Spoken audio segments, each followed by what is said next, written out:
Oke. Yang ketiga, salah satu hidangan yang menyehatkan ada pada sajikan dengan beragam alternatif. Yang keempat, dari oseng-oseng sampai keripik, dari tempe balok sampai sayur lodeh, dari tempe mendoan sampai isian arem-arem, tempe bisa menjelma jadi apapun. Kalau aku nggak, realitanya harusnya tempe nggak lemas sih, tapi mari kita lihat lagi lanjut. Banyak meme juga yang merendahkan lah, seperti mental tempe. Gue emang suka tempe, masalah gue tuh. Atau ada lagi meme, masa depan itu seperti kumpulan tempe, tidak ada yang tahu. Itu juga nggak ada tahu di situ. Tahu tempe is the best food for your healthy life. Tahu diri is the best way of life for happy life. Betul juga ya, weh. Nah, kata orang juga nih, mental tempe bisa juga disamakan dengan mental kerupuk. Karena kerupuk sangat cepat masuk angin. Tapi aku makan tempe nggak gampang masuk angin sebenarnya, weh.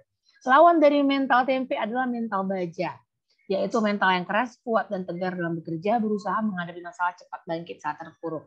Mental tempe adalah mental pecundang, katanya. Mental baja adalah mental pemenang. Orang yang bermental tempe pasti gagal, katanya juga nih masih. Karena sangat rapuh semangatnya dan mudah menyerah. Itulah kira-kira kata orang. Aku atau menurut kalian bagaimana? Tapi mari kita melihat melalui proses pembentukan. Kalau baja, memang baja itu kuat sih udah pasti. Tapi kalau kita lihat dari proses pembentukannya, proses pembuatannya, itu sudah panjang dan itu nggak bisa pakai peralatan-peralatan yang biasa-biasa. Dibakar lagi, diapa lagi, itu prosesnya panjang dan lama. Nah, kalau tempe langsung banting banget kan. Jadi kalau tempe itu bahkan bisa dibuat di rumah sebenarnya. Jadi sebenarnya menurut aku dia lebih gampang dibentuk harusnya tempe. Jadi aku nggak paham kenapa orang menggunakan tempe sebagai menunjukkan sebuah kelemahan gitu. By the way kan ada yang suka tempe? Suka nggak? Suka, Kak. Suka kan? Maksudku, apakah kau pada saat memakan tempe merasakan sebuah kelemahan? Tidak.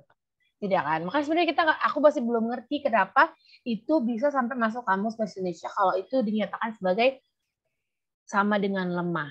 Tapi yang paling penting, aku mau note-nya di sini, keberhasilan atau kegagalan seorang sangat berhubungan dengan sikap mental yang dimilikinya. Setelah kita belajar beberapa kali kan, bahwa mental itu penting, terus mental itu bisa dibangun dengan batin yang sehat, lalu mental juga bisa rusak dengan anxiety yang berlebihan, dan kita udah dapat beberapa solusi. Jadi kalau mental tempe ini adalah bagian yang hari ini aku ingin tegaskan bahwa apa ya kata-kata orang itu ternyata bisa dirubah jadi kebaikan. Contohnya hari ini yang akan aku bahas yaitu tentang mental tempe itu menurutku, in my opinion, nggak tahu nanti kalian boleh kalian kasih pandangan kalian sendiri tentang mental tempe. Karena tadi Marco udah pakai kan di grup kan mental tempe, dia mau bilang apa itu nanti kita tanya.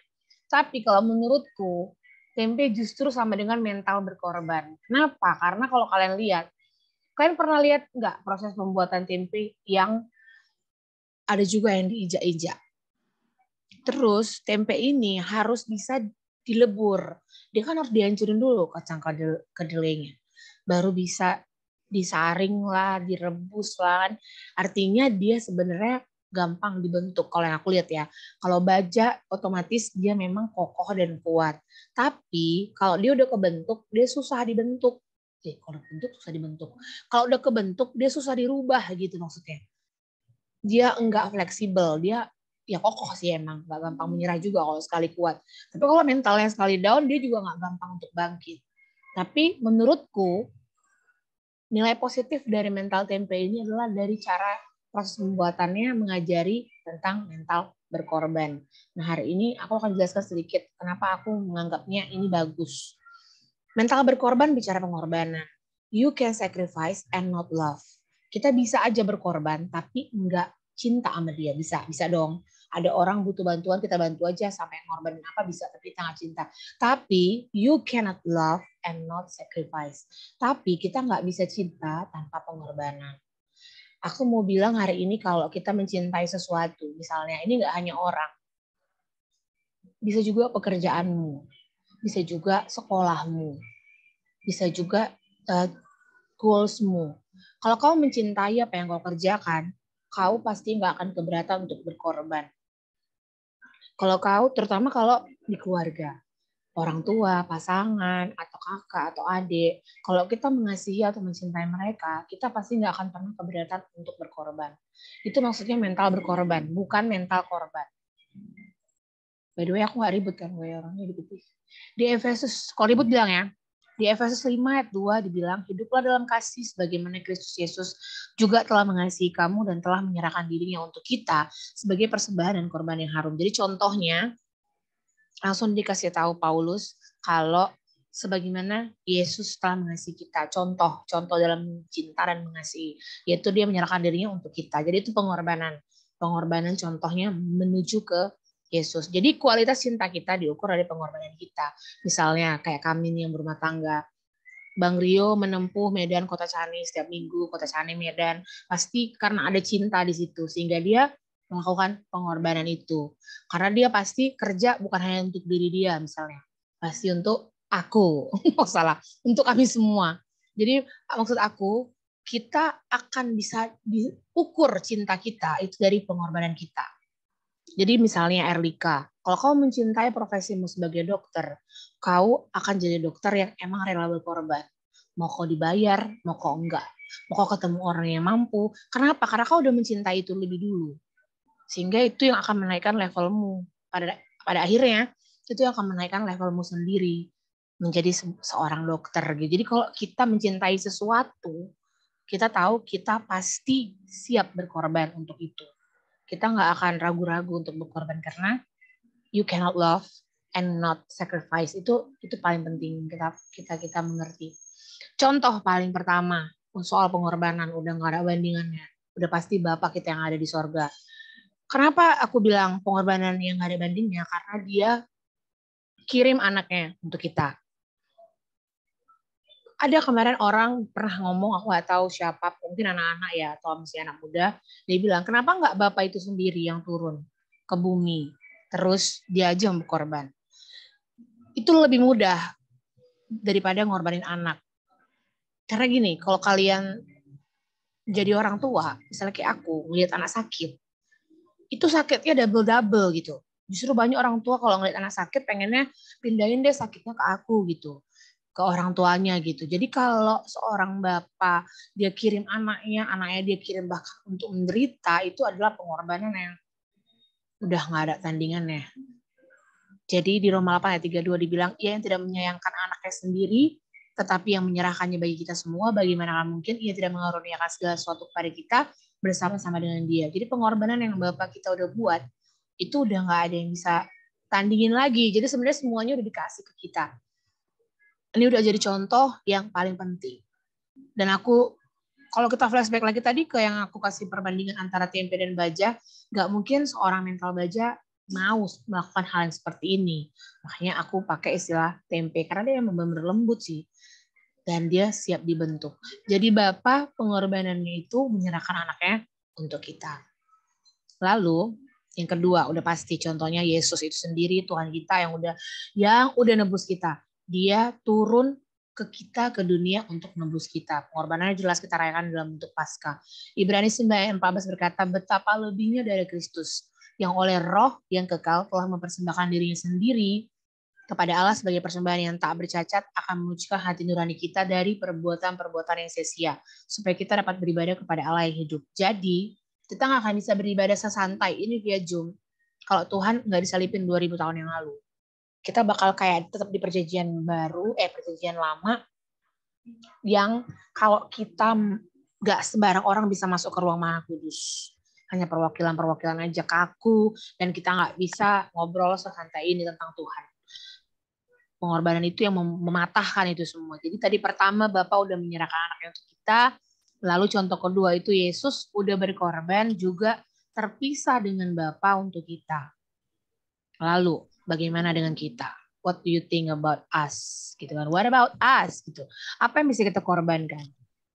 Kalau kita seperti aku bilang tadi, tempe udah jadi aja pun dia masih bisa dibentuk loh. Tempe udah digoreng, dia masih bisa ditumbuk untuk dijadiin sambal tempe. Bener nggak? ya kan? Dan itu lebih nikmat. Tapi kalau baja tadi, dia kalau udah jadi susah mau dijadiin apapun lagi. Bukan nggak bisa, susah aja. Nah sekarang kita, kalau kita ngerasa kita ini mental baja, maka kita adalah orang yang pasti susah dibentuk. Tapi kalau kita mulai hari ini ngebuka pikiran dan mindset kita mau ngambil sisi positif dari tempe tadi, kita jadi orang yang mau mengorbankan diri kita untuk dilebur supaya kita bisa jadi lebih baik, jadi karya yang lebih baik gitu. Jadi kita masuk ke bagian kita. Kalau yang Tuhan mau tuh ada di Matius 10 ayat 38 sampai 39. Barang siapa tidak memikul salibnya dan mengikut aku, ia tidak layak bagiku. Barang siapa mempertahankan nyawanya, ia akan kehilangan nyawanya. Dan barang siapa kehilangan nyawanya karena aku, ia akan memperolehnya. Jadi kalau Tuhan bilang di Matius ini, Tuhan mau kita itu memikul salib dan ikut dia. Dan kita artinya keluar dari diri kita sendiri. Kita kehilangan diri kita sendiri supaya kita memperoleh nantinya. Seperti ini maksudnya. Kita nggak jadi diri kita, tapi Tuhan yang ada di diri kita. Itu makanya mental berkorban. Ada dua hal yang aku bagi untuk, muka aku nutupin. Untuk bisa memiliki mental berkorban seperti tempe. Jadi kalau sekarang kalian dengar mental tempe, nggak usah kalian baper. Justru itu bagus. Oke. Yang dibutuhkan supaya kita bisa kuat punya mental berkorban. Pertama harus rendah hati. Baca dulu agak panjang ini, Filipi 2 ayat 5-8. Ada yang mau baca? Oke, yuk. Yang dibutuhkan mental berkorban. 1, kerendahan hati. Hendaklah kamu dalam hidup bersama menaruh pikiran dan perasaan yang terdapat juga dalam Kristus Yesus, yang walaupun dalam rupa Allah tidak menganggap kesetaraan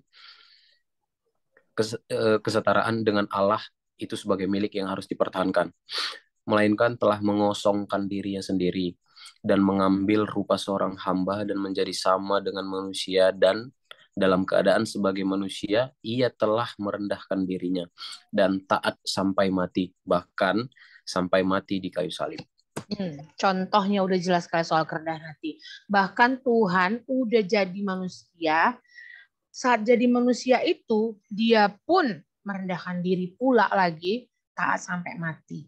Jadi itu udah benar-benar contoh kerendahan hati yang nggak ada duanya. Jadi itulah goals kita soal rendah hati. Artinya begini, rendah hati ini bicara kita kalau mau berkorban itu, kita udah nggak memikirkan bahwa harus menerima penghargaan lah, harus dihargain lah, harus diakui lah, harus apalah gitu. Jadi kita ngelakuinnya karena kita sadar Tuhan itu udah turun jadi manusia, dia menderita pula lagi demi kita gitu. Dari Tuhan jadi hamba jadi manusia menderita. Jadi Tuhan tuh udah yang jatuh, kalau dibilang jatuh ketimpa tangga, dilariin tikus lagi. Jadi sebelum pengorbanan itu nampak melalui kita, pengorbanan harus berdampak di hati kita. Maksudnya apa? Sering sekali gini, misalnya kayak kita sering hitung-hitungan nih sama orang. Kalau udah nolong orang, kita hitung. Kalau dia nggak bersikap baik sama kita nggak terima gitu. Itu kita masih kurang rendah hati ternyata saya. Aku juga masih belajar ya. Karena kadang-kadang kita pasti marah dong manusiawi. Udah dibaikin nih orang gitu. Udah dibantuin gitu. Tapi bisa-bisanya pas lagi dia keadaannya bagus, dia lupa sama kita. Nggak apa-apa sih. Tapi yang paling penting, hati kita ini kuncinya. Nggak boleh menyimpan, maksudnya kayak ngerasa ada ngerasa kesombongan gitu, ada ngerasa pride gitu. Sesuatu kita dapatkan itu karena kemampuan kita. Itu salah satu yang menurut aku belum merendah hati. Jadi kalau mau rendah hati itu pastikan pengorbanan itu harus berdampak dulu di hati kita. Hati kita tuh tetap tenang, mau sikap orang nggak bagus kita, itu nggak akan pernah gangguin perasaan hati kita untuk mau berkorban. Ataupun bahkan untuk sukacita. Nah yang kedua itu kerelaan hati. Ayo, siapa lagi yang baca Roma 6 ayat 13? Aku, Kak. Ya. Roma 6 ayat 13, dan janganlah kamu menyerahkan anggota-anggota tubuhmu kepada dosa untuk dipakai sebagai senjata kelaliman. Tetapi serahkanlah dirimu kepada Allah sebagai orang-orang yang dahulu mati, tetapi yang sekarang hidup. Dan serahkanlah anggota-anggota tubuhmu kepada Allah untuk menjadi senjata-senjata kebenaran. Jadi, ribut kali saya handphonenya. Jadi, Tuhan mau tubuh kita ini dengan rela kita pakai untuk Tuhan. Untuk Tuhan, maksudnya begini. Kalau tadi aku bicara rendah hati artinya kalau nggak dihargai nggak apa-apa. Kalau kerelaan hati udah lebih bicara tentang bahkan kita akan dilupakan gitu. Kita udah ngerjain sebaik-baiknya misalnya kalian di kantor deh kerja, kalian yang ngerjain semuanya, tapi pujiannya sama teman kalian mungkin karena dia yang datang di depan bos tepat pada waktunya. Bukan kita yang dilihat kerja, tapi dia seakan-akan dia kerja. Nah, kalau kita punya mental tempe yang benar tadi, mental berkorban itu, maka itu nggak akan jadi masalah sama kita. Karena jika kita belum siap dilupakan, berarti kita belum siap berikan pengorbanan. Bicara dilupakan ini, itu bisa dari banyak sisi. Misalnya kayak, ya kita nggak tahu someday, somehow, kita jalan bareng nih sama teman kita. Kita punya geng yang udah lama banget, teman yang udah lama banget. Tapi bisa-bisanya sekarang jumpa di jalan tuh kayak ya udah cuman gitu. Padahal kita dulu udah tahu buruk-buruknya dia, tapi bisa-bisanya sekarang berubah gitu. Nah, kalau kita mentalnya nggak benar, itu bisa buat kita stres. Bisa buat kita agak gila dikit. Kita bisa yang namanya kok dia kayak gitu ya, dia nggak ingat ya apa yang udah pernah aku buat. Akhirnya kita muncul kecemasan, kegelisahan, nggak bisa tidur, insomnia, keganggu deh mental kita benar-benar. Jadi kalau kita santai saat dilupain orang, kita santai melakukan itu sebagai sebuah pengorbanan, itu akan benar-benar justru membuat kita punya mental yang kuat.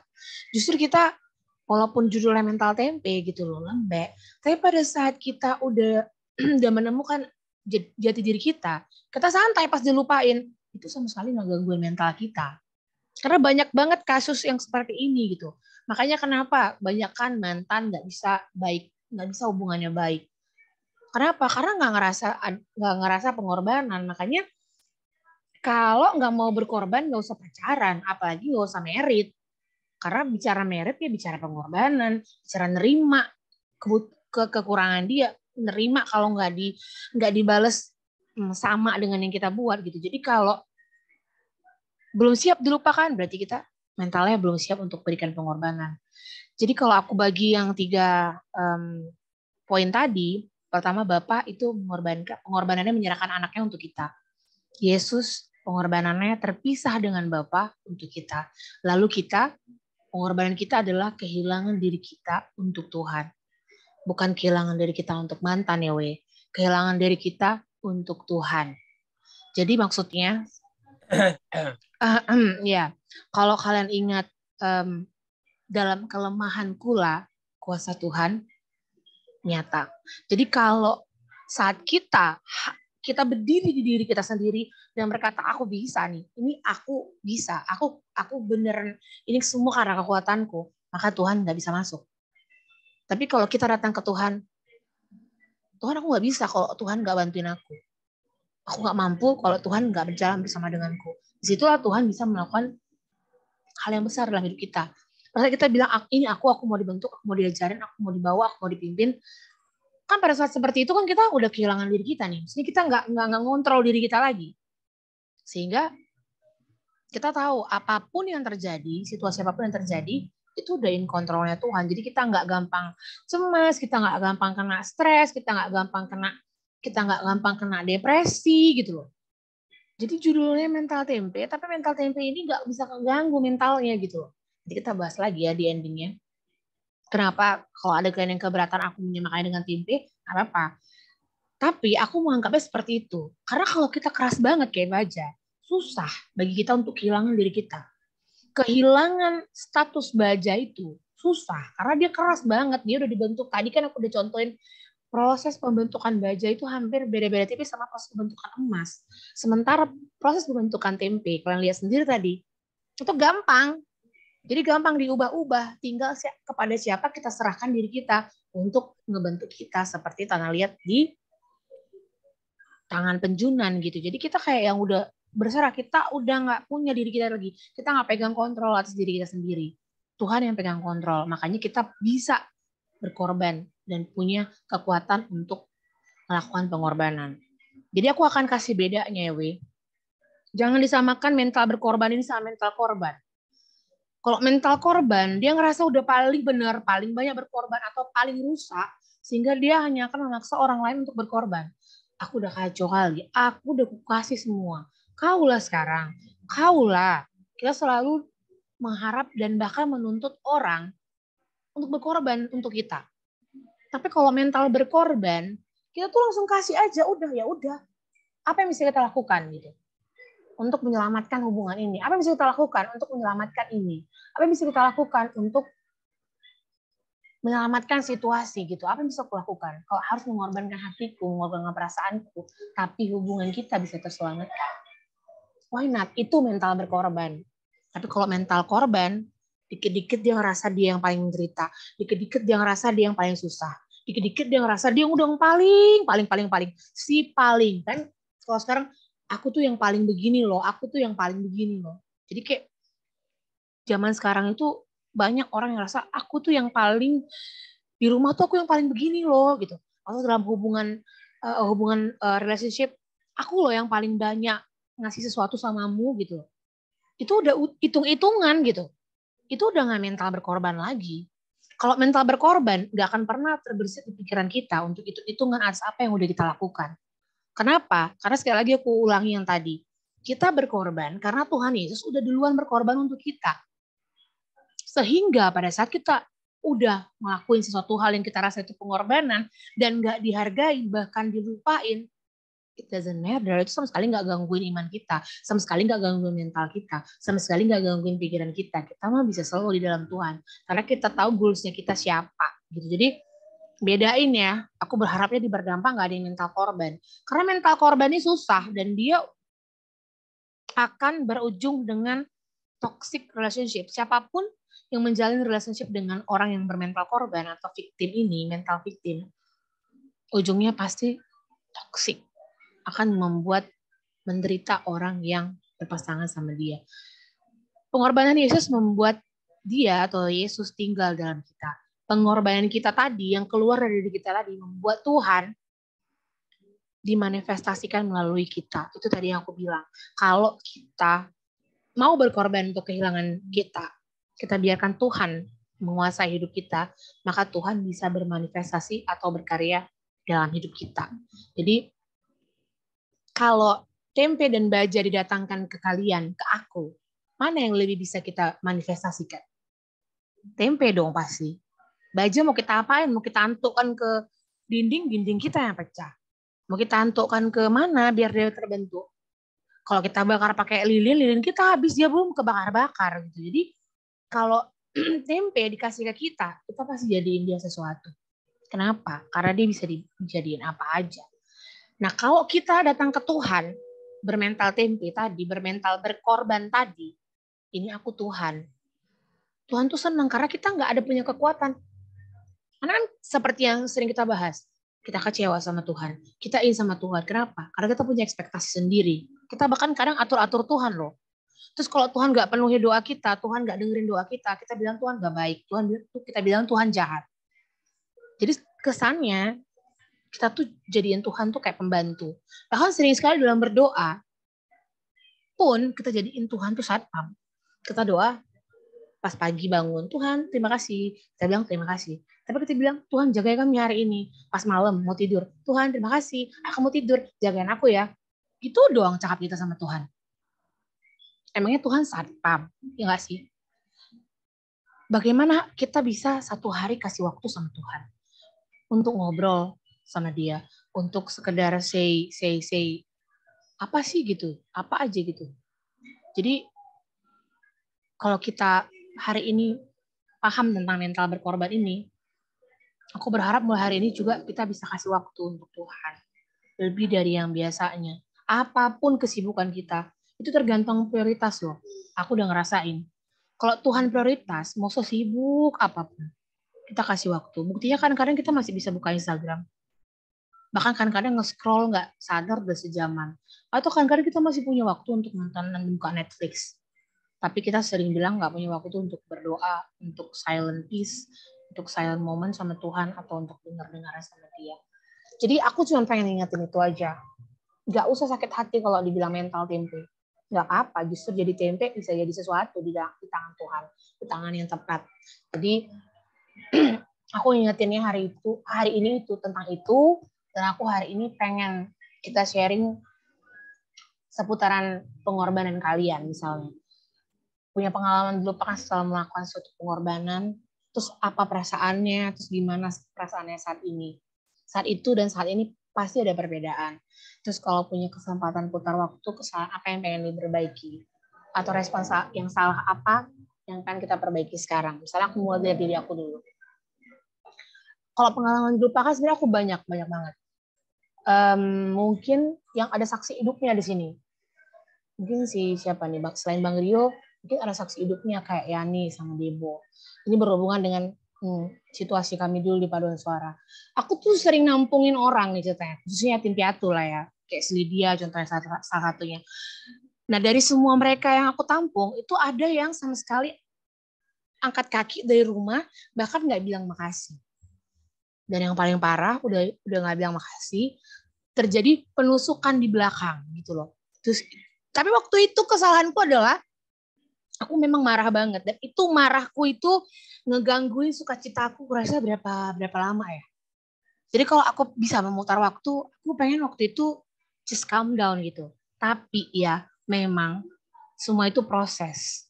Nah kalau sekarang ditanya, aku ketemu orang kayak gitu, itu udah nggak ngaruh lagi sama perasaan aku. Mungkin aku bakal ngerepet di satu hari. Memang itu orang nggak tahu diri, bla bla bla bla.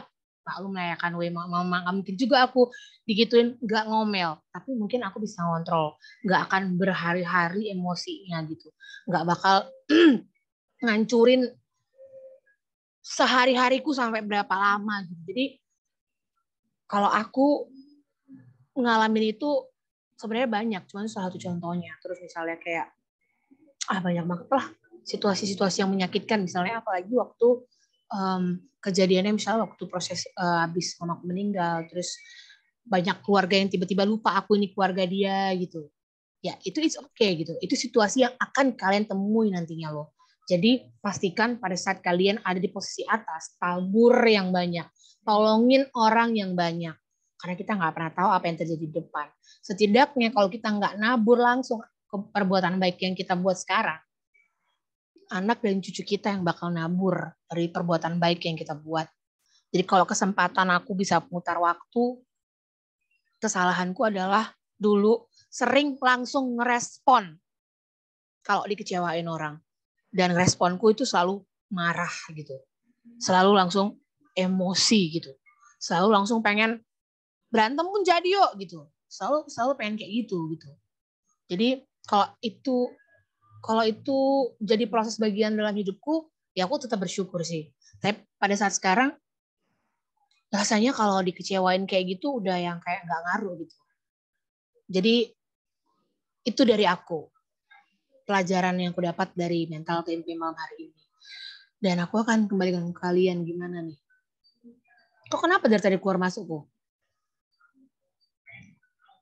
Sibuk kali Bapak ini. Gimana? Laptopku lagi buka semua program, Kak. Jadi Hang dia. suka error, iya. Soalnya banyak sambil kerja, sorry lah ya. Oke. Baiklah. Gimana? Menurut kalian, kalau kalian ku kasih pertanyaan ini. Erlika atau Megan lah.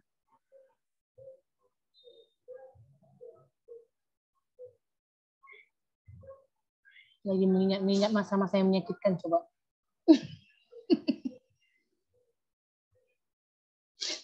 Perasaan kalian saat itu, terus sekarang kayak mana? Atau kalian mau memperdebatkan tempe yang kumaksud tadi pun boleh. Maksudnya kenapa nggak contoh lain gitu. Tapi ya itu sih yang terbesit di aku, karena memang aku suka makan tempe. Oh ini aku tutup ya. Oke. Gimana? Ada yang bisa kau sharingkan seputaran itu tadi? Apa ya, Kak?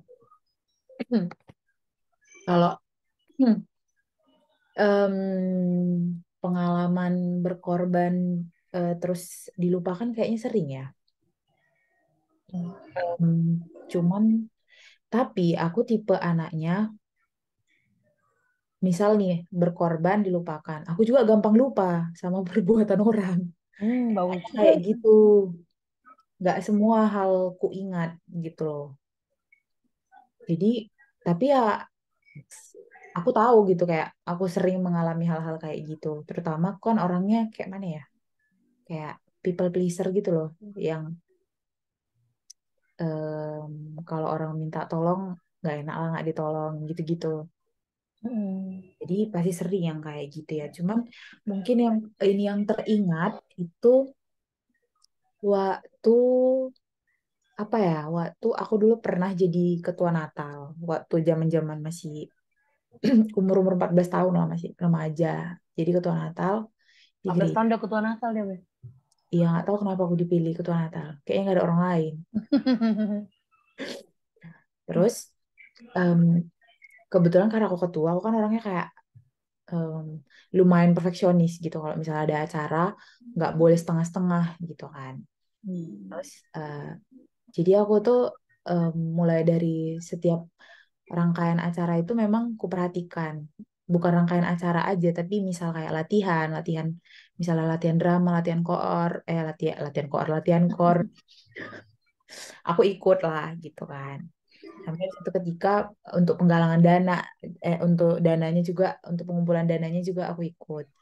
Nah, sampailah di suatu ketika di saat itu kayak em, kami udah coba untuk ambil mengumpulkan banyak dana lah, dan di saat itu memang dana yang kami kumpulkan itu lumayan banyak.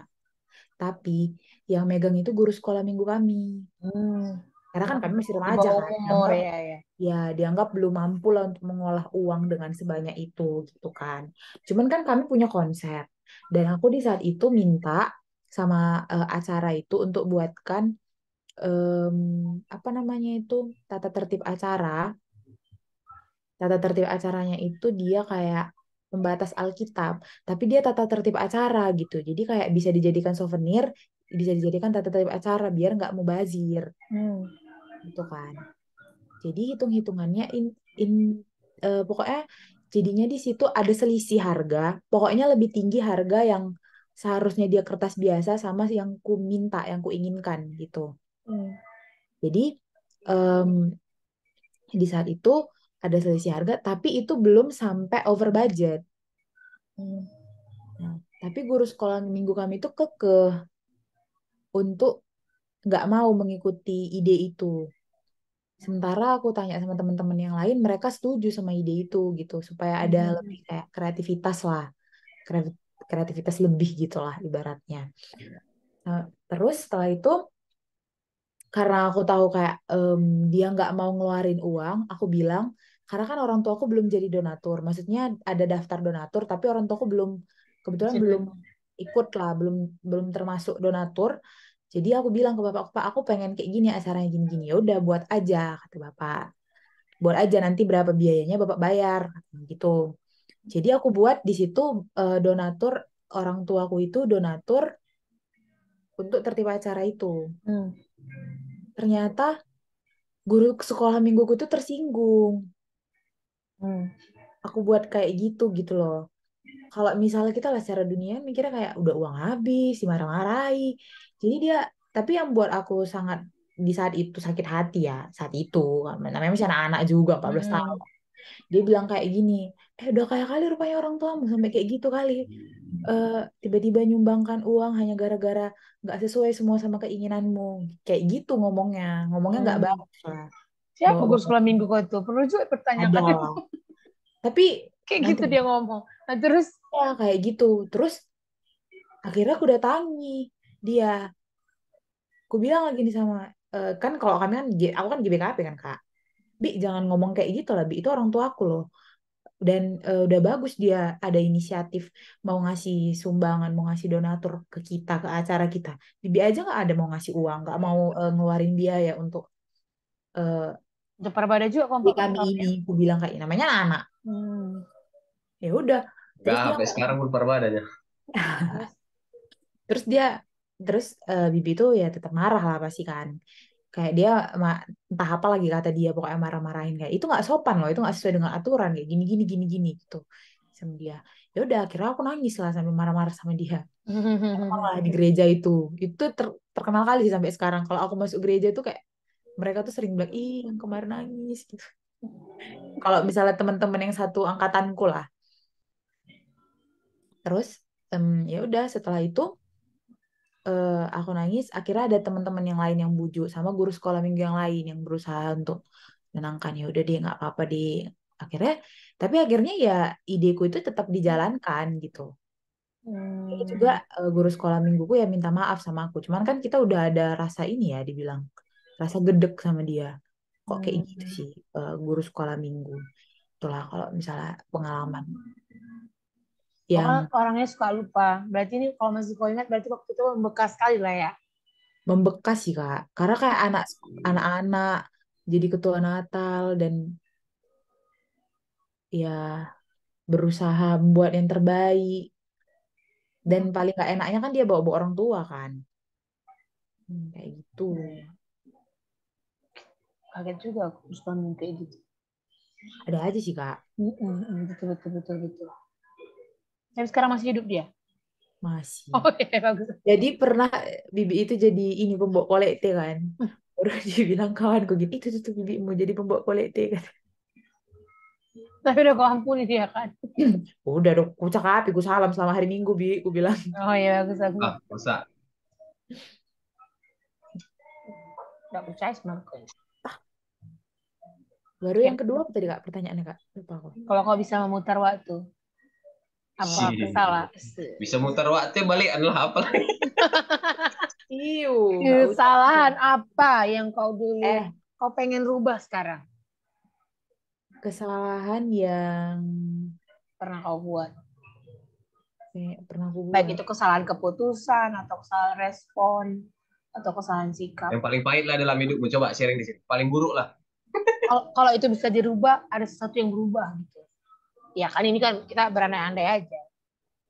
Gak ada sih yang pengen ku rubah di hidupku. Gak tahu. Kayak aku tuh tipe yang sangatlah memikirkan ya udah semuanya terjadi ya karena memang seizin Tuhan aja gitu. Cuman kalau ditanya apa sifatku yang sekarang eh, ibaratnya pengen ku rubah itu banyak lah. Paling parah. Paling parah overthinking. Karena itu nggak enak kalau karena menurutku gimana ya semakin kita dewasa masalah semakin banyak dan menurutku sifat itu tuh sangatlah mengganggu gitu kayak bener-bener membuat stres sih tapi kalau misalnya sifat-sifat buruk lain banyak lah Kak. Aku suka menunda Oke, itu itu juga kalau menunda kayaknya hampir semua kita tuh punya bakat. banyak lah aku malas bangun pagi aja susah Nanti berubah itu nanti kalau jadi dokter. iya Kalau udah masuk pagi. Megan kayak mana Kak Megan? Aku Pak, kalau aku sih sebenarnya kayak apa ya? Pas aku pikir-pikir, kok banyak yang lupa juga gitu loh. Pasti ada memang masih kerasa kecewa, tapi kayak nggak Nggak tersimpan termemori gitu, lagi ya. nggak Bagus. termemori lagi. Entah pikiranku yang short, termemori atau memang kayak ya ya, Medan ini memang suka mengampuni uh, jangan kayak gitu, terbang nanti ya. Terbang memang kau mau terbang kok. karena emang gak mau terbang Terbang dalam artian lain loh kakak. Ya. Itu sih kak. Jadi tapi apa ya? Em, tapi kadang ada juga sih apa ya maksudnya tapi malah yang kupikirkan sekarang itu malah terrefleks yang ter ini kalau aku masih kayak sering jadi hitung-hitungan gitu loh Kak. Kayak Kakak bilang kan em, hitung-hitungan dalam artian pengen dibalas balik gitu loh. Bukan dalam arti yang kayak dilupakan gitu loh. Em, kayak saat kita menyayangi seseorang, kita pengen ngasih semuanya gitu kan. Kayak kita kayak ke orang tua kita kayak pengen bantu banget gitu kan, pengen ngasih semua lah gitu kan. Tapi kayak pengen ada sih satu momen gitu kan, atau ya lagi melo-melonya atau lagi pusing-pusingnya, terus kayak pengen rasanya mendapatkan kembali gitu kan. Padahal itu kan sebenarnya kayak kakak bilang tuh di seharusnya kita tuh di poin kalau kita mengasihi itu ya dilihat dari pengorbanan kita relanya nggak dibalas balik gitu kan. Tapi kayak itu hal yang sangat sulit gitu dan nggak disadari tuh ada gitu. Kita misalnya compare, ih aku kok rasanya udah ngasih banyak tapi kok kita nggak tidak mendapatkan kembali, udah ngasih, udah melakukan semuanya misalnya, tapi kok kayaknya oh kita, dia berkorban sedikit aja buat kita nggak mau gitu. Yang menurut kita itu eh ya menurut pengukuran kita sendiri juga gitu kan. Kita berasanya udah banyak. Tapi mungkin nggak, menurut dia itu bukan pengorbanan, menurut teman kita atau menurut uh, orang tua kita misalnya kayak gitu kan. Kayak atau misalnya kita jadi compare ke orang lain gitu kan.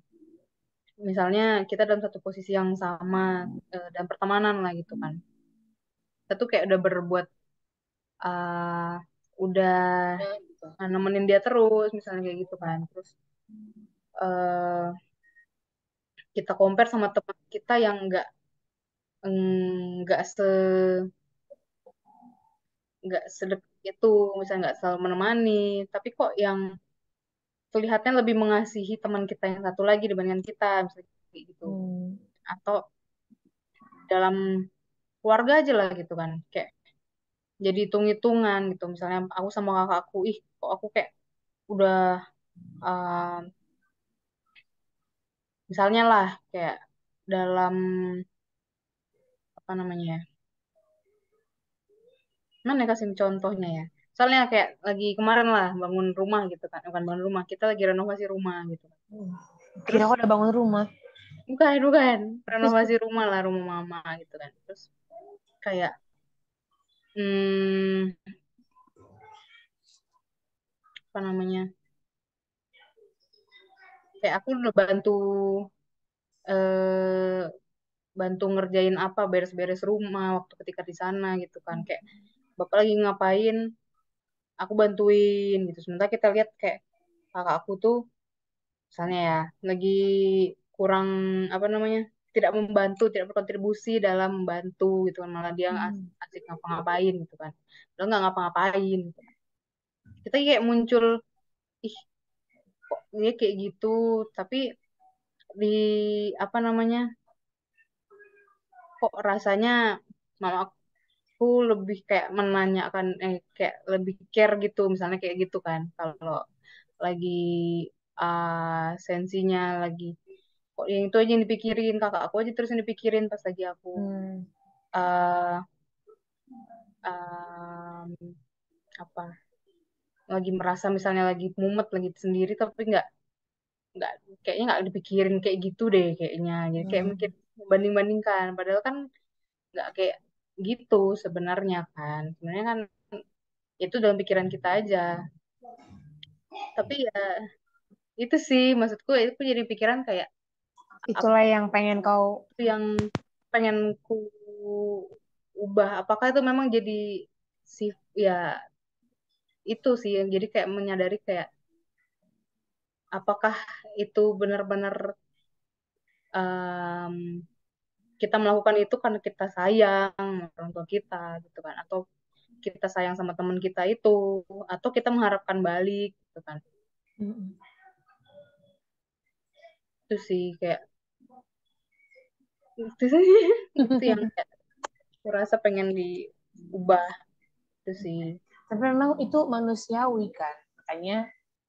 Makanya Tuhan Yesus itu datang ke dunia nyontohin kan. Karena emang itu manusiawi lah. Kadang-kadang kita nggak usah di keluarga.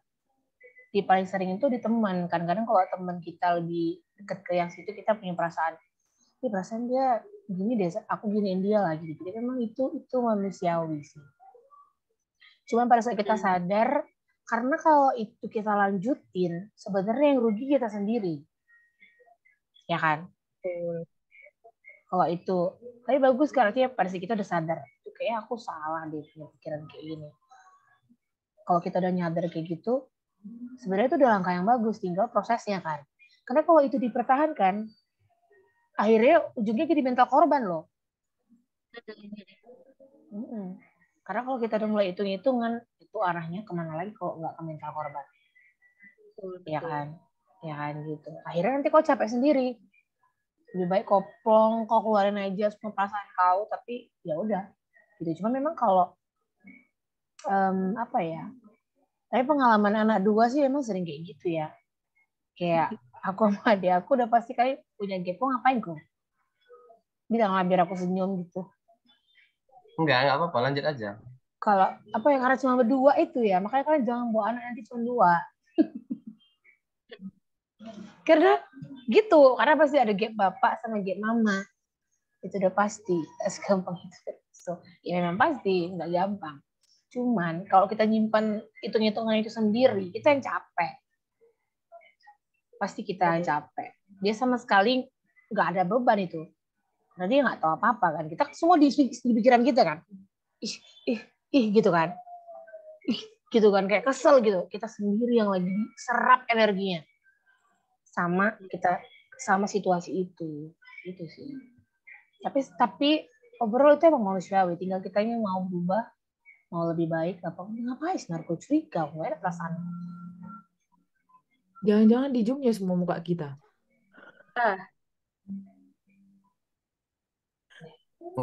Ngelek lagi. Ngelek dia, nggak denger aku. Nggak denger aku. Ngelek, woi. Nggak denger aku. Lucu ngelek.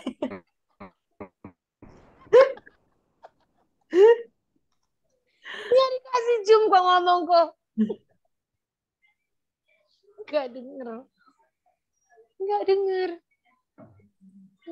Aduh. Paknya tiba-tiba. Betul. Ya ini kayak mana Yan? How about your story? Aku mendengarkan aja lah Kak hari ini Kak. Enggak lah, kami pun mau dengar juga lah ceritamu kan. Aku ya kayak mana lah aku bilangnya, apalah 3 bulan yang lalu. Jadi kan apa namanya, hot ini ya, masih hot ya, masih hot. Masih panas ini beritanya. Dulu kan aku kerja customer service kan, kayak di apa namanya, property management. Tahu lah kan kalau sama apa namanya perusahaan berkembang kan, startup company ini kan, pikir kita yang kerja cari muka dikira gitulah kan, saling bergesekan. Jadi supervisorku dulu mungkin dikiranya aku cari muka, padahal aku nggak cari muka kan. Cuman pas pula di situ bosnya apa namanya bilang kayak good job gitu kan. Ya udahlah. Terus setelah nggak berapa lama dipanggil aku apa namanya, sebelum pindah kerja aku ke sini kan, dipanggil aku ke apa namanya, kami bilang kayak ruang akuarium gitu, kayak ruang penghakiman lah istilahnya. Disitulah HRD-nya dibilangnya lah, kalau misal dikasih lah aku apa namanya, dikeluarkan tiba-tiba kayak surat peringatan, tapi udah langsung surat peringatan nomor 3. Biasa kan ada surat peringatan 1, 2, 3. Kalau aku udah nggak ada lagi nomornya. Terus udah SP3 nggak ada lagi nomornya. Tiba-tiba ya udahlah, masuk kan ke sana. Terus dibilang lah apa namanya, kalau aku melakukan kesalahan. Terus ya baik-baik lah aku tanya, kesalahan apa Bu? Bilang kayak gitu. Terus dibilangnya apa namanya, dibilangnya lah ya pokoknya kesalahan katanya kayak gitu. Terus ke kuliah lah kan, Aku tanya sama supervisorku kayak apalah yang aku buat, siapa tahu aku bisa perbaikin. Terus dibilang supervisorku, ya pokoknya salah katanya kan, tapi dia nggak bisa ngasih tahu kesalahan apa yang aku lakukan, Kak. Sebenarnya cerita sih aku sebenarnya, bukan. terus terus apa yang dilupakan sebenarnya, Kak, bukan. Makanya nggak ngerti lah. Terus ya udahlah. Abis itu ada juga orang Medan si Citrain, tapi kayak mana ya kan, Kak, kalau misalnya kita ngomong yang namanya sama orang dunia pasti pemikirannya kayak udah kau aja ya kan. Tapi kalau kita ngomong, makanya kalau kenal lama aku sama, kalau apa namanya, udah tahu aku dulu adalah grup ini, pasti kan nggak keluar aku, Kak, dari kerja itu. Udah keluar pula aku kan. Cuman itulah aku ngomong, udah keluar aja katanya kayak gitu, makin dipanasi kan dengan aku. Nah, dengan aku iya kan, iya juga ya, jadi aku lah yang mengikat ceritanya biar dikeluarkan gajiku kan. Langsung aku keluar, diiyakan pula itu, ya udahlah. Harusnya SP3 itu belum ngeluarin. Iya, Kak, seharusnya kayak ada apanya, seharusnya kayak ada apa SP1, 2, 3, aku nggak ada lagi nomornya, langsung SP3. Ya udahlah, pas itu keluar lah aku kan, cari-cari kerja lah aku, sambilan itulah ada bisnis kecilan juga, dapat lagi nih. Udahlah kayak gitulah, Kak, pokoknya. Roller coaster lah, Kak, hidupku ini, Kak. Berarti intinya kau kemarin itu nggak tahu alasan lah gitu ya. Iya, tapi aku lah yang dilupakan jadinya. Ya udahlah. Tapi itu terjadi tetap izin Tuhan juga ya kan. Iya, Kak. Pasti lebih baik. Yang penting kalau kau jumpa sama supervisor itu, kau udah bisa tersenyum atau enggak? Nggak ngerti lagi ya, Kak. Senyum lah kayaknya ya. Terus kalau tadi kau bisa muter waktu, ada nggak kesalahan yang pengen kau rubah? Apalah ya, kalau di kerjaan itu, Kak, karena nggak pernah kayak dibilang kayak biasanya ketawa-ketawanya kami kan, nggak pernah kalau misalnya aku ada salah nggak pernah ada dibilang. Makanya aku beda kan, kalau kita kan kayak kalau kerja kan kayak orang Batak lah kita kan, langsung ngomong. Kalau orang ini, Kak, diam, saya lalap diam. Kalau misalnya, Kak, ada yang tahap apa gitu kan yang mau perbaikin, oh nggak apa-apa katanya, nggak ada, ya udahlah. Tiba-tiba kasih surat aja ya. Iya, itu, Kak, makanya gitulah. Kalau di luar kerjaan mungkin dari dulu gitu apa gitu. Yang mau perbaiki banyak lah, Kak. Pengen apa lah ya, pengen kayak dekat lagi sama Tuhan. Emang sekarang lagi nggak dekat? Lagi sekarang kayak lagi mencoba kayak balik-balik kayak dulu lagi. Pengen itulah, Kak. Kayak Marco ini ngapain sih? Bang Marco ini ngapain nih, Bang Marco ini? Curiga aku nih anak ini. Jangan-jangan dijual Bang Marco kita? Hah? Kan langsung dimatikan ya kan? Jual enggak lah. Ngapain? Human trafficking. Bang Marco. Udah deh, Bu, kalau nggak mau kau nunjukin muka dia aja.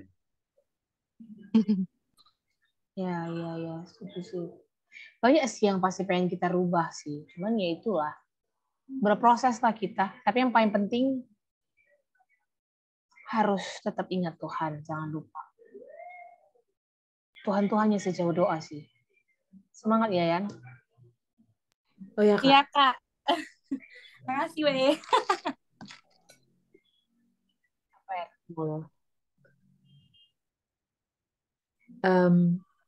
Ada yang ku ingat. Apa yang mau ku rubah? Ada. Ternyata. Kira dia mau apa ya itu. Aku ingat-ingat gitu. Kayak ada lagi. Tapi apa ya? Aku lama ya, buffering ya. Dia yang pleasing. Aku mau mengubah masa-masa koasku. Kenapa tuh? Karena sewaktu koas aku nggak serius. Aku mengandalkan sejujurnya aku banyak mengandalkan koneksi, tapi bukan koneksi orang tua aku, enggak, kayak cara aku bergaul di sesama kayak gitu. Karena di saat itu kayak menurutku di saat aku koas aku juga banyak masalah-masalah internal lain, jadi kayak untuk belajar yang bener-bener serius gitu aku kayak nggak mampu. pengen mengulang masa-masa itu sih, kayak andai aku dulu waktu koas itu aku lebih serius, aku lebih tekun, karena itu bener-bener kurasakan waktu aku sekarang. Saya bisa ditebus nggak itu? Yang penting Bisa kok, sih. tapi kalau yang penting kok jangan sampai salah ngasih obat ya. Nah itulah dia. Doakanlah yang terbaik ya. Kalau obat itu aja nya. Iya iya betul betul betul. Aku pun sampai hafal kalau lagi kayak gini itu obatnya. Iya. Ya Terus standar juga, ya standar. terus juga kalau sifatnya yang paling ingin kuubah ada satu lagi ternyata. Aku suka memaksa orangnya. Itu nggak baik kali sih menurutku. Tapi aku bukan aku tuh memaksa kalau sifat memaksa aku terlihat kalau orang itu semakin dekat sama aku. Ya, kita kan semakin dekat kayak pasti sifat buruk kita tuh bisa semakin Ya, terlihat. ya. Kayak sifat orang lain juga gitu.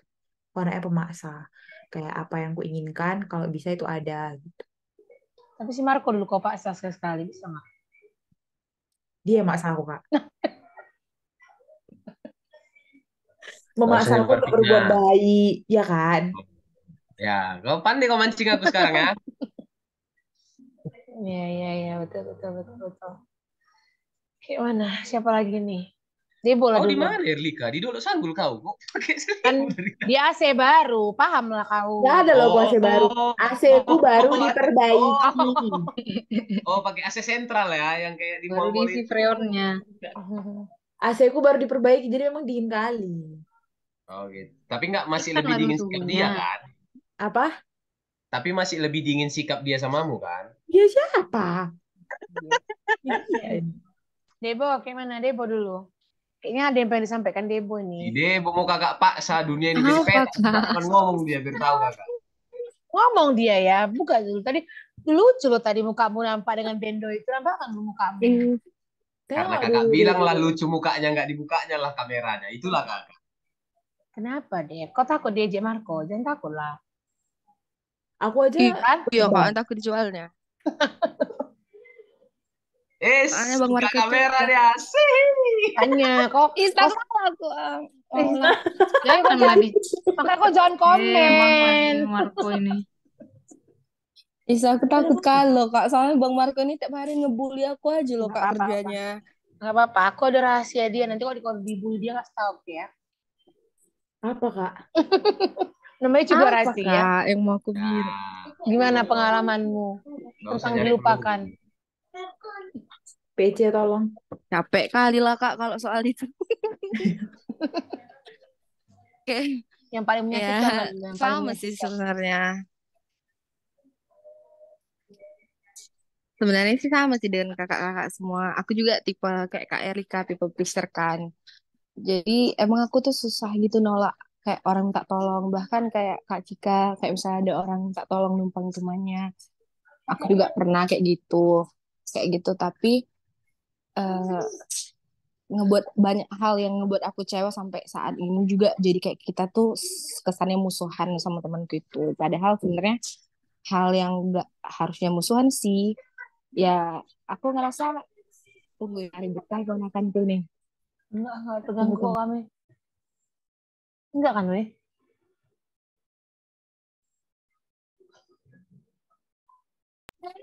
Jadi kayak banyak hal sih kak yang aku berkorban. Bahkan aku tuh pengorbanan yang paling bodoh yang pernah aku lakukan sampai aku tuh pernah berbohong demi dia. Kayak menutupin atas sesuatu hal sama banyak orang, bahkan kayak sama orang aku kayak gitu demi menyelamatkan dia gitu. Tapi ternyata di situ pada saat itu aku ngerasa baik. Maksudnya emang dia juga minta tolong dan aku ngerasa punya teman kayak gitu. Tapi ternyata enggak gitu. Bahkan semuanya itu dilupain sama dia, dijahatin, bahkan dikecewain. Nggak bisa sebenarnya dibilang. Sebenarnya nggak bisa, tapi Kak Cika tahu pasti kan. Nah, eh, yang paling ngebuat aku tuh sangat ngerasa dilupain karena dia juga keluar dari sini nggak ada ngomong makasih, maaf atau apapun. Bahkan kayak ya udah sekedar hanya nutup pintu, pergi kayak gitu. Bahkan dia sempat lagi meminta uang dari aku, padahal uang itu bukan nggak aku yang pakai gitu loh, hanya ya untuk dia kayak gitu. Tapi dia minta uang tuh ya udah kayak gitu gitu sih Kak.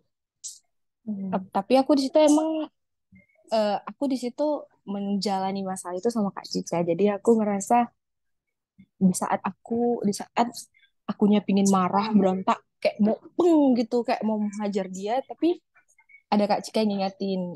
Aku sih ingatnya kata-kata Kak Cika kayak kalau ada orang jahat sama kamu jangan dijahatin, karena kalau ngasih manusia yang ngasih balasan sama manusia, orang itu masih ya udah biasa aja masih bisa terima, tapi kalau udah Tuhan yang ngebalas itu ya ya lebih gimana lagi gitu. Jadi aku kayak ya udah sih biar Tuhan aja yang ngebalas, daripada aku juga yang ngebalas masih bisa lah ditahannya, tapi kalau Tuhan yang ngebalas kan kayak ya dia udah nggak bisa ngebalas gitu.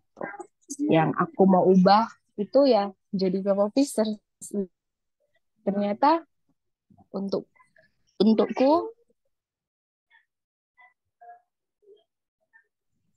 ya ternyata jadi people pleaser itu nggak baik sebenarnya. Jadi bumerang juga untuk diri sendiri Capek juga, juga. capek. Kayak iya capek. Kayak misalnya kita tuh harusnya bisa bilang enggak, eh, tapi kita harus memaksakan kita bisa padahal sebenarnya enggak. Jadi sama juga dengan kayak pura-pura bahagia sih menurut aku. Kayak kita tuh terlihat senang kan nurutin orang, nolongin orang gini-gini, tapi ternyata enggak gitu.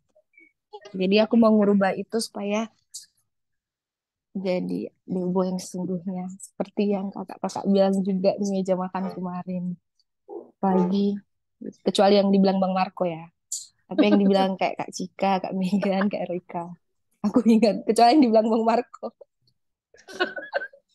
Apa yang gue bilang? Lo jangan Itu aneh-aneh aja. berarti. Pokoknya yang dibilang Bang Marco, Kalian ini ada Marco, kalian pokoknya yang bully. dibilang Bang Marco Nanti nggak Marco benar. gak ada, kalian cari. Iya. Iya dek, sana dulu adik ya. Gitu aja sih Kak. Sebenarnya nggak terlalu penting sih. Aku juga udah melupakan sih. Udah doain dia juga supaya dia safe terus di sana. Yang paling penting tadi sih memang. Sedih sih aku Gak apa, nangis lah. Si Marco udah nangis itu. Enggak merah panas mata aku satu hari ini nih laptop terus. Karena kalau kita nggak ngerasain kehilangan, Nangis si Debu. Nangis si Debu. kita nggak tahu apa artinya menemukan. Itu nggak sih? Ya nggak kan? Kadang-kadang ya kayak gitu sih. Apa namanya ya? Tapi kayak dalam hal kecil aja, misalnya kayak mam lah kan mau parkir mau cepat nih, aku udah mau latihan kan udah terlambat. Aku udah dapet ini, udah aku duluan. Tapi tiba-tiba dipepetnya aku supaya aku nggak bisa mundur gitu ya kan? Karena aku pengen di LG kan. Tapi nggak bisa, udah ribut lama nanti. Nggak bisa ribut. Udah turunlah aku ke B1. Ya ampun, pas sekali pas depan pintu. Gitu. Akhirnya aku berkhotbah sama orang ini. Kayak gini lah ya kan. Kan karena kita harus kehilangan untuk menemukan yang lebih baik sih. Kayak gitu sih. Mungkin pada saat ngerasain itu sakit sih. Tapi pada saat udah nemuin yang baru. Ya kan. Gimana kau? Kisah kau lah dulu. Kau udah melupakan? Atau kau yang dilupakan? Ya, semuanya sama, hampir sama nih cerita kita semua. Tapi apa yang didapatkan beda-beda. Mungkin secara garis besar sama aja sih Kak. Yang didapat juga pasti pendewasaan, penerimaan, terus pelajaran-pelajaran baru di setiap kisah yang kita alami, kisah baik maupun kisah buruk. Hampir sama secara garis besar lah ya. Hanya mungkin yang membeda-bedakan kita adalah cara kita untuk bisa menerima segala situasi, terus waktu durasi waktu kita dalam proses penyembuhan perasaan ataupun mental, terus pemulihan terhadap iman. Ya, mungkin itu hanya range waktu yang membeda-bedakan. Ada orang yang cepat, ada orang yang memang Butuh sama sekali proses. nggak membutuhkan waktu karena dia udah memang ya menurut kita imannya kuat. Jadi dengan menghadapi segala permasalahan hidup, ya imannya itu udah tough gitu.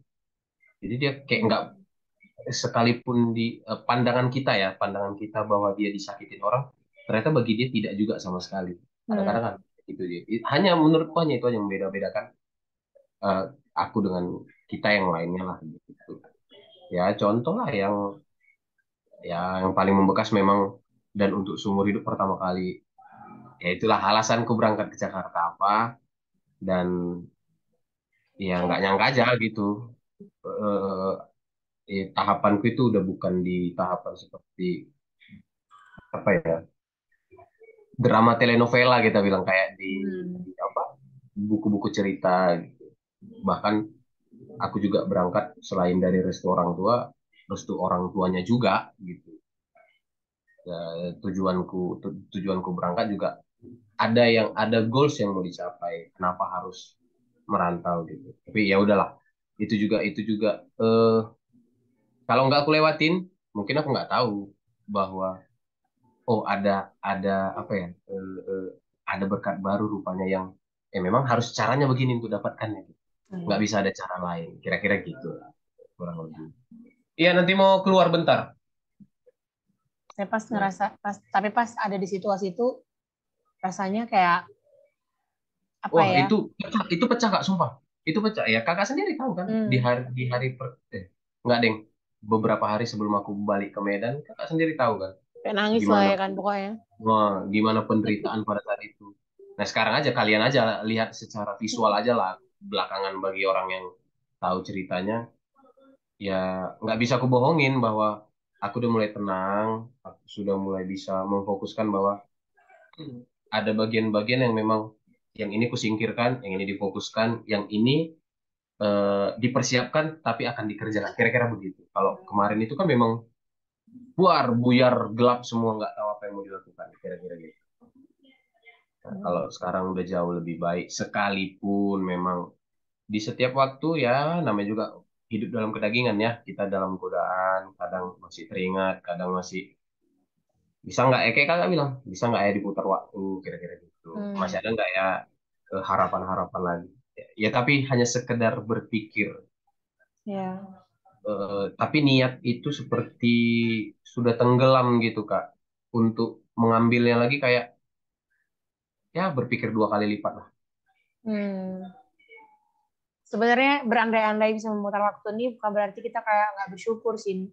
Aku pengen nanya ya, tapi itu lebih kayak reminder gitu supaya kita nggak ngelakuin kesalahan yang sama.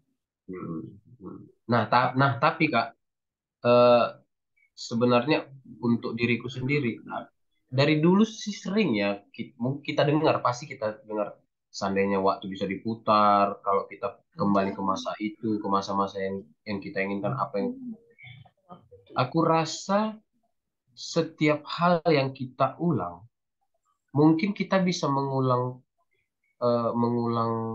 apa yang kita lakukan, namun untuk rasa, untuk kenangan, untuk suasana itu semua akan berbeda. Kita nggak akan pernah bisa melakukan sesuatu menurutku ya dalam hidup ini. Ya. Jadi aku kayak ya mungkin kalau kakak bilang hanya berandai-andai ya bolehlah kita bicara. Tapi aku jujur aja kayak nggak make sense aja dalam logika berpikirku bahwa seandainya waktu diulang, kalau diulang ya nggak usah kita nggak akan bisa di sini gitu. Itu menurutku. Mungkin endingnya beda. Pokoknya terbentur. Iya, iya. Kurang lebih gitu kak. Ya sama lah kita semua sama garis besarnya sama. Hanya yang membedakan kita Kak, ada yang mau cara kutanya. range waktu. Kenapa? Siapa yang mau nanya tadi? Sebo. Apa deh? Iya, kenapa? Apa bedanya mental apa bedanya mental korban dengan korban yang sebenarnya? Mental korban. Oke. Siapa yang jawab ini? Kamu mau jawab duluan boleh. Oke. Kalau korban yang sebenarnya, kalau dari kata kita belajar dari kata, yang menentukan itu orang yang melihat.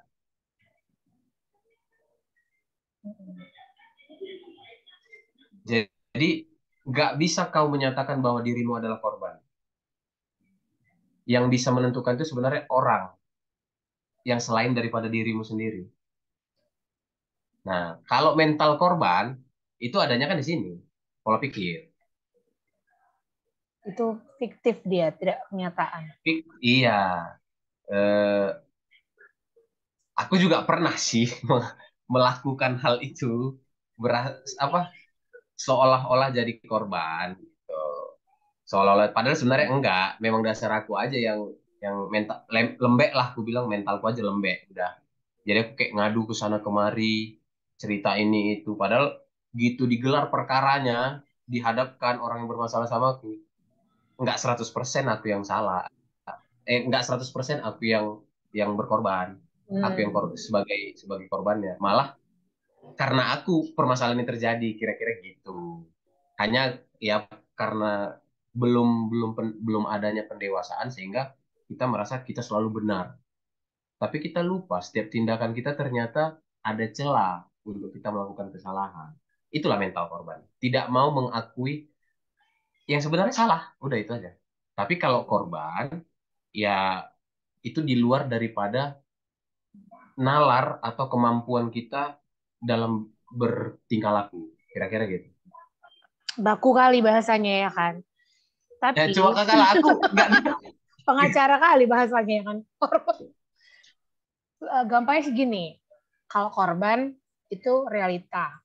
Tapi kalau mental korban itu bukan kenyataan, itu fiktif. Itu aja sih. Kalau korban Oke, semua akan mengakui dia korban. Itu sih kira-kira kalau ditarik dari kata-kata si Marco tadi. Semua akan sepakat, iya sih dia korban gitu. Kan misalnya kalau misalnya kita lihat ada korban pencurian, kita sepakat, oh iya dia korban. Nggak mungkin maling bilang, aku loh yang korban gitu kan. Gitu. Jadi kita semua sepakat kalau bahwa mental korban itu ke pola pikir deh. iya, dia doang yang Pola mikir. Dia doang yang mikir, dan kita nggak enak kali kalau berrelationship sama orang dengan mental korban. Biasanya dia nih nanya Kak, karena lagi ngerasa di situ mungkin kebimbangan dia. Dia takut mungkin ada di mental korban. Pasti dia lagi mengalami nih Kak, cuma nggak mau cerita, nggak mau sharing. Tapi gini, kalau kalian, nanti aku kirim juga lagi bahan ini, mungkin kan ada yang ketinggalan ya kan. Lebih baik miliki aja mental berkorban. Karena kalau kalian punya mental berkorban, bahkan kalian pun nggak ngerasa korban. Ada bernya ya, bukan. Karena emang udah kalian serahkan gitu. Ya aku udah berkorban, so it's not problem gitu. Tapi Kak, kenapa tuh? Kita sering dikira bodoh loh. Jadi aku tuh tipenya yang kayak, ya kadang aku udah tahu aja orang bohong gitu. Tapi ya aku tetap memperlakukan dia ya kayak biasa aja. Dan orang sekitarku itu ngerasa aku tuh bodoh gitu. Kok kamu aja sih dibohongi kok kayak gitu. Sementara mereka tuh nggak tahu kayak, aku tahu sebenarnya dia ngebohongi aku. Sebenarnya dia aja yang bodoh. Dia nggak tahu kalau aku tahu kalau dia ngebohongi aku. Nah, itu kembali ke sudut pandang. Kita kan sudut pandang kita udah berbeda dengan orang yang pada umumnya. Secara fakta, iya mungkin kita memang melakukan hal yang bodoh. Contoh ya, kita punya teman-teman atau sahabat yang ya kayak dokter bilang tadi, pembohong. Memang udah hari-harinya tukang berbohong aja. Kita tanya hal sederhana pun dia berbohong. Tapi karena kita merasa ya udahlah ya, kau yang menanggung dosamu, kau yang menanggung akibat dari apa perbuatanmu, biarlah kami sebagai teman sudah mengingatkan 2-3 kali, kau nggak bertobat terserah. Ya, di satu hal karena sudut pandang kita adalah kasih ya, kita bilang kasih. Kita nggak seperti orang yang 2-3 kali stop untuk mengingatkan orang. Kita nggak akan pernah capek. Terus. Tujuan kita mengingatkan apa? Dia temanku, dia sahabatku, dia kawanku.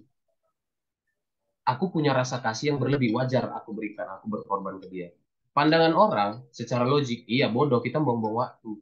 Memang dasar orang yang bebal. Tapi kan sudut pandang kita beda. Karena kita punya rasa kasih yang berlebih dalam diri kita, ya udah kita share aja, nggak apa-apa kan, nggak salah juga. Toh kita kayak dibilang Kak Cika tadi, mental berkorban. Toh kita tidak mengharapkan bahwa hari ini, besok, terserah mau kapan dia akan sadar dari kelakuannya. Menurutku gitu. Jadi kita walaupun udah kita ingatkan berkali-kali, terus kadang-kadang kita merasa capek. Ya capek itu manusiawi lah ya. Tapi kita nggak pernah punya rasa kecewa atau sakit hati ketika dia masih tetap aja seperti itu kawan kita itu, kira-kira gitu. Nah, menurutku gitu. Yang maksud Kak Cika tadi mental berkorban. Iya, cuman goalsnya kembali kalau menurut kalian Apa Tuhan Yesus nggak terlalu bodoh? Bener sih, ya kan? Jadi Tuhan Yesus sudah nyontohin sendiri. Biarin aja manusia yang bilangin bodoh. Nah, kayak kenapa aku tadi kasih beberapa kata-kata orang tentang mental tempe tadi. Artinya aku mau bilang kalau dunia ini, orang-orang di dunia ini akan berkata-kata sesuka hati dia. Makanya kita rubah yuk mindset kita dari people pleaser jadi God pleaser gitu.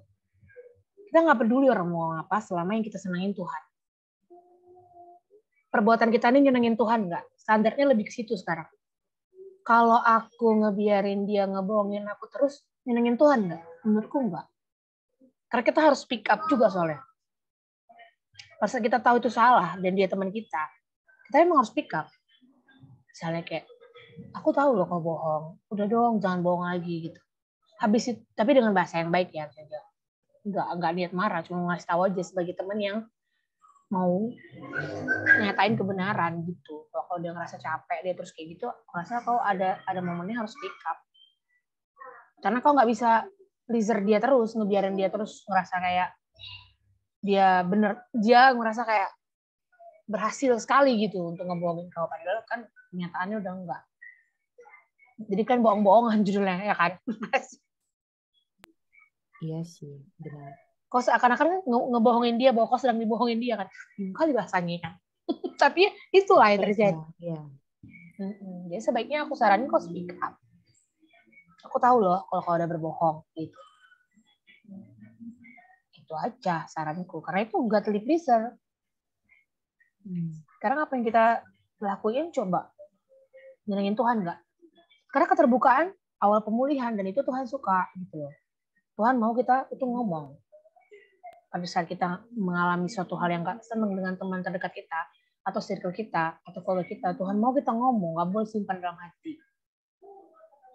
Gitu. Jadi mungkin kalau misalnya kayak ke keluarga kita atau mungkin kayak situasi yang dialami misalnya sama Megan, kalau aku bilang solusinya emang juga ngobrol juga berdua bareng kakak, heart to heart.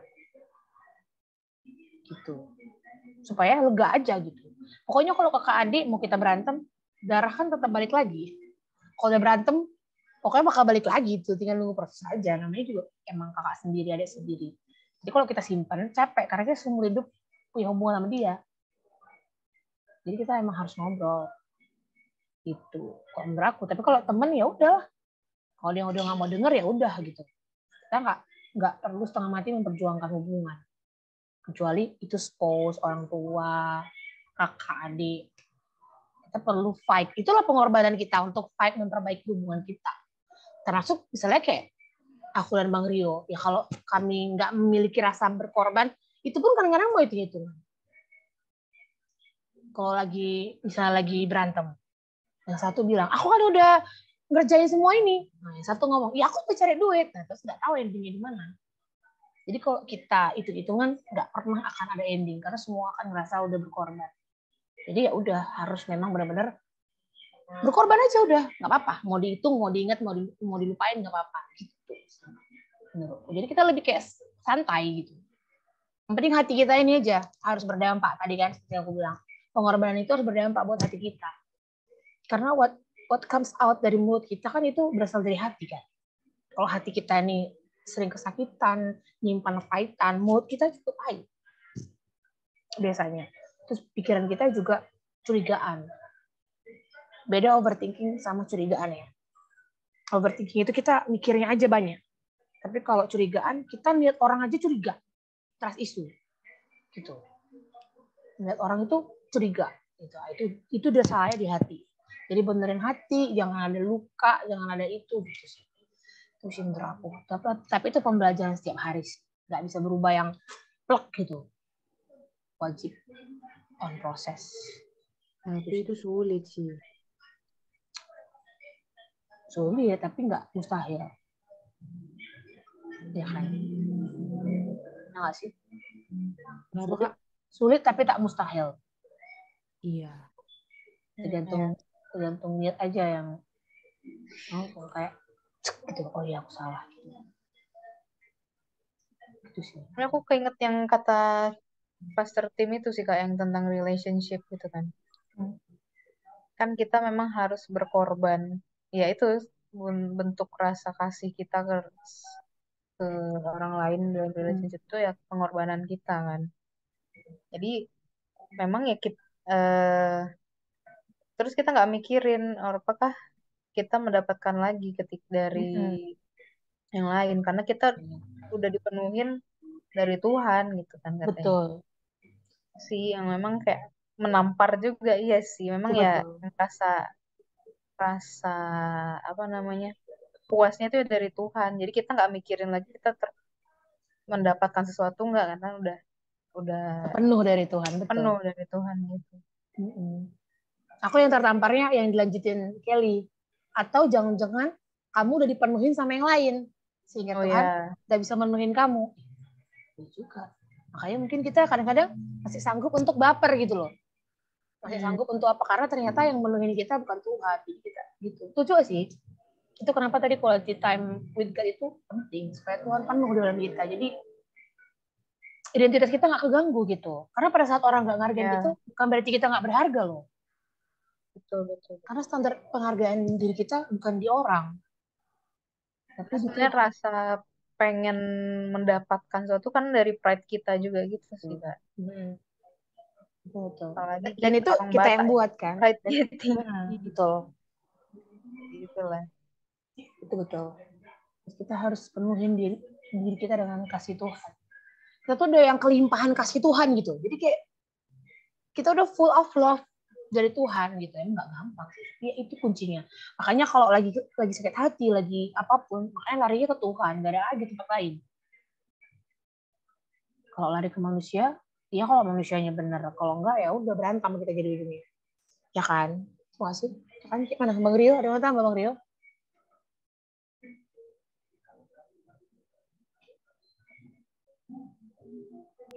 Lagi di luar, dengar aja. Di luar sama siapa? Udah mulai. Ada tetangga berduka. Elio, di mana kok Yo? Kok kalau lagi minum-minum? Oke. Ada yang mau kau sampaikan Yo? Nggak ada. Elio, Lihar, ada yang mau sampaikan? Sebelum aku malam ini pendengar dulu ya Kak, tapi cukup inspire juga lah. Sulit untuk karena aku terakhir masuk ini jadi kayak belum connect ininya, tapi dari tadi aku udah nangkep bahwa ya memang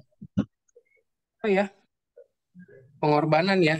Kalau pengorbanan berarti ya kalau kayak Tuhan sacrifice berarti tanpa ada alasan, tanpa ada tujuan. Ya kalau udah namanya pengorbanan ya bahasanya udah harus ikhlas, tulus jalan ini. Jadi kayak mungkin aku lebih ke malam ini mendengarkannya bukan mungkin ya ada mungkin ceritaku tapi memang masih blank banget, tapi ya itu karena bahasanya adalah pengorbanan itu tadi, pembahasannya ya memang kita harus itu tadi tulus, ikhlas, tanpa ada tujuan, tanpa ada maksud apapun, walaupun sebenarnya sakit yang kita dapat untuk melakukan pengorbanan itu, cuman ya belajar seperti Tuhan lah. Dia mau mengorbankan dirinya untuk kita. Seperti itu. Itu sih Kak. Oke. Mantap. Goals-nya kita jadi lebih ke situ sih. Betul. Itu aja dari aku dulu. Oke, thank you Lihar. Masih di kantor kok kayaknya? Enggak. Itu Kak tadi aku ya baru benar-benar baru sampai rumah. Jadi ini baik. Jujur nyambi nih sambil masak karena lapar. Jadi tapi ku dengar dari tadi kok, gitu Kak. Oh, mantap. Udah capek gitu masih sempat masak ya, bro. Tapi demi perut sejengkal ini. Oke. Baik. Oke. Ya, gitu ya. Kisah kita malam hari ini agak-agak prakteknya susah. Tapi nggak ada yang mustahil kalau kita jalanin bersama Tuhan. Dan Tuhan itu udah nyontoin duluan. Jadi kita harus semangat goalsnya itu aja. Penuhin dengan cinta Tuhan. Itu sih bisa aku bilang. Nggak ada solusi nyenengin muasin manusia. Bahkan nggak bisa nyenengin diri kita sendiri. Oke, jika ada lagi mau kalian tambahkan sebelum kita tutup. Menurut kalian, kita kan minggu depan tuh mau closingnya onsite. Terus karena Rabunya ada merah, jadi kita ketemu di Rabu. Tempat nanti aku info di grup. Kenapa nggak di Selasa aja, biar Rabunya bisa istirahat? Suka kali ganggu. Selasanya tetap kerja loh manusianya. Kayak nanya. Oh, kupikir tadi konsepnya kayak Partamyangan, bisa malam. Oh, kita mau makan siang. Mau lanjut lagi makan durian malam. Oke, yuk Mantap, lanjut. mantap, mantap. Hari Rabu ya. Tuh, nah, tapi nanti aku akan polling di grup, apakah tim online memang mau ditutup juga secara online atau enggak, gitu. Tapi kalau onsite wajib isi absen nanti. Kalau nggak isi absen nggak dapat bangku. Oke? Ya, nggak dapat bangku di pangku aja nanti deh Bu ya. Anak-anak kok. Mau kali kau mangkunya, itu permintaannya. Nah, orang kakak, sungguh. Aku jadi online aja. Aku aja. Ya udah, itulah untuk malam hari ini. Pokoknya semangat terus. Sekalipun nanti kita libur live group ya, kalau ada yang pengen diceritain ya boleh. Gitu. Boleh ke Marco, terserah, boleh bebas. Mau dapat solusi yang agak-agak out of tune, Marco boleh. Si Debo tobat kayaknya.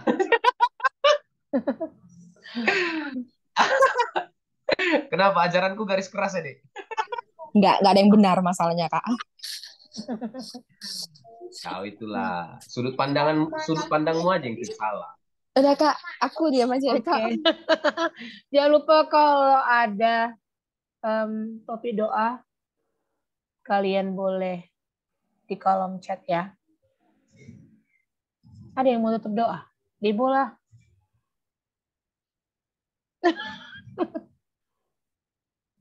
Ini, Kak, ponakanku ribut nanti jadi aku ketawa-ketawa. Ajak doa bareng lah. Oke lah, ya udahlah, siapa yang buka dia yang menutup biar bertanggung jawab. Nggak boleh kayak gitu. Ya udah kau laku. Kok aku? Siapa yang buka, siapa yang nutup lah. Nggak pernah sama lo siapa yang buka, siapa yang nutup. Oh ya. Foto lah dulu. Oh iya, foto. Padahal aku mau gerakin tadi sebenarnya. Terus kalau kayak gitu. Foto. Mana nih? Mana sayur kangkung ini masak itu? Sayur kangkung. Sudah. Siapa itu masak sayur kangkung? Masak tempe kan? Ternyata. Masa tempe. Dok, lagi ngantuk ya dok. Coba baca dulu. Apa itu? Supaya berjalan dental Ya, lancar. auto ini loh, auto korek gitu. Lancar. Beda HP-nya, beda. HP mahal tuh. Mana sih Leo? Cepet ya Leo, mau foto. Dental lancer ya.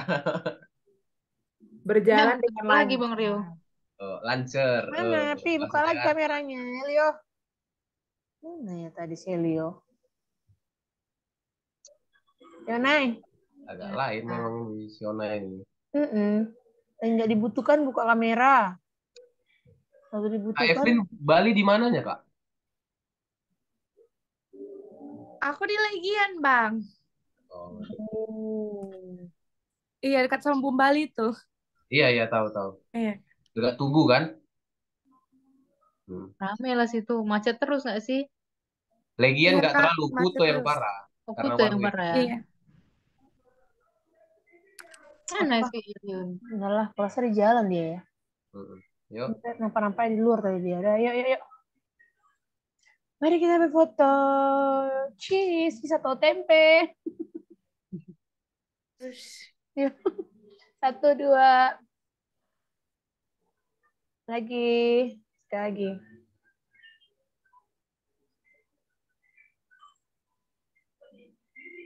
Oke. Jangan lupa kalau ada topik doa ya, kalian chat selama kita worship. Oke. Di kolom chat aja ya, biar dibaca sama Bang Marco. Yuk, let's go.